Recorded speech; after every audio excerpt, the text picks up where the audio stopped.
This video is going to show how to record a cash purchase of a property.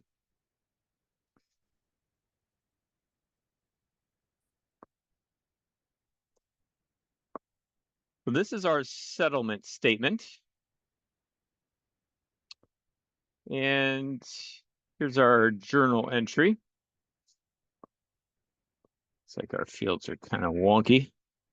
Okay, let's start out here.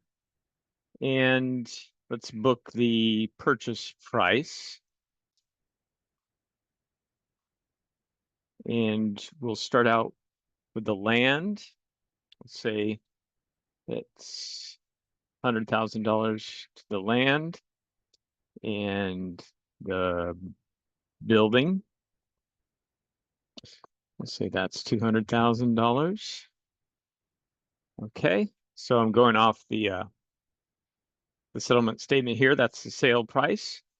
Then we have closing costs, and normally you just book those to the assets. You may want to look at them separately. Let's go ahead and add them as a sub account just so we can see them separately.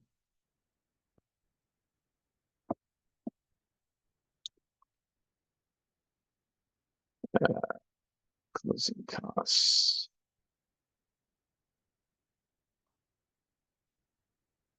Okay.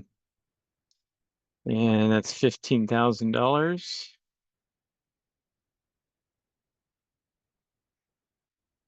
And it's not displaying correctly, but that was in there correctly.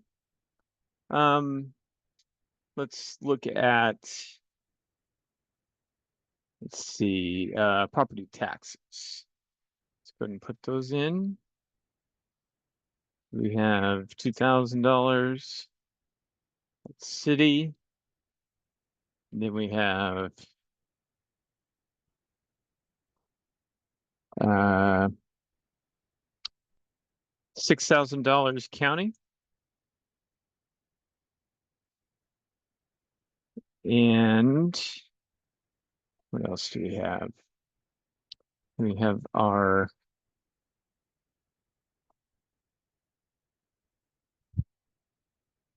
purchase deposits. And again, you could book this directly to the asset. But if you have a number of these going on, you may want to be tracking these separately as an asset and then clearing them out.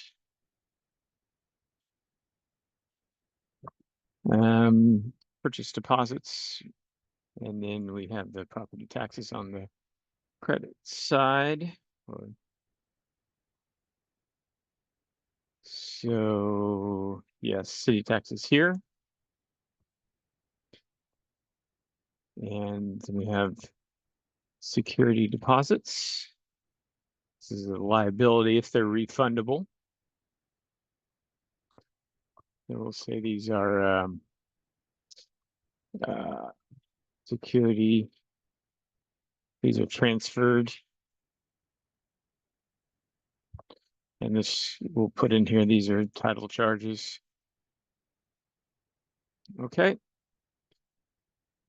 And rental income, say some of this is credited over here. You see that there. And then we have what's paid out of our checking account. We're off somewhere. Where are we off? 15.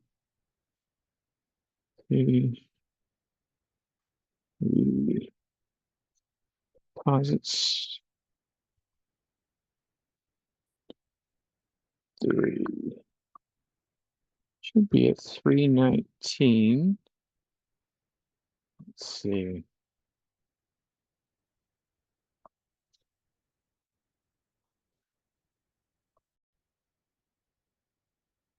Okay, so now this matches here. We have the purchase, land and building, the closing costs there, Property taxes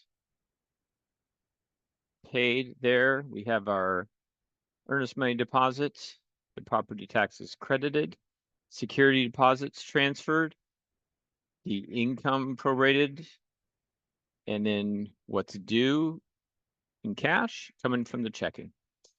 So let's save this and take a look at the balance sheet. See what this looks like.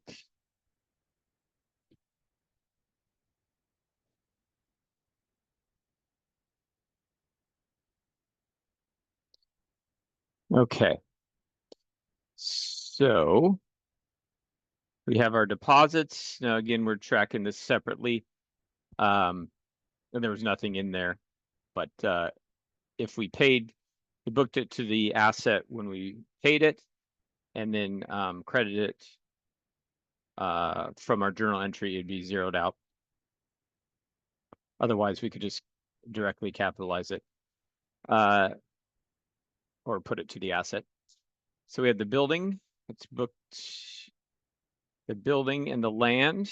There's our price. There's our closing costs.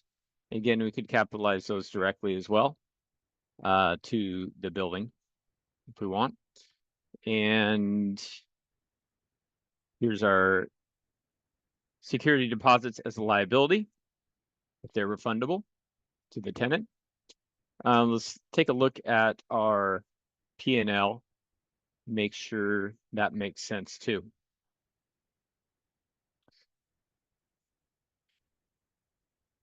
So I think there's our rental income we have transferred over. And what else did we have that would hit the P&L? Here's our property taxes.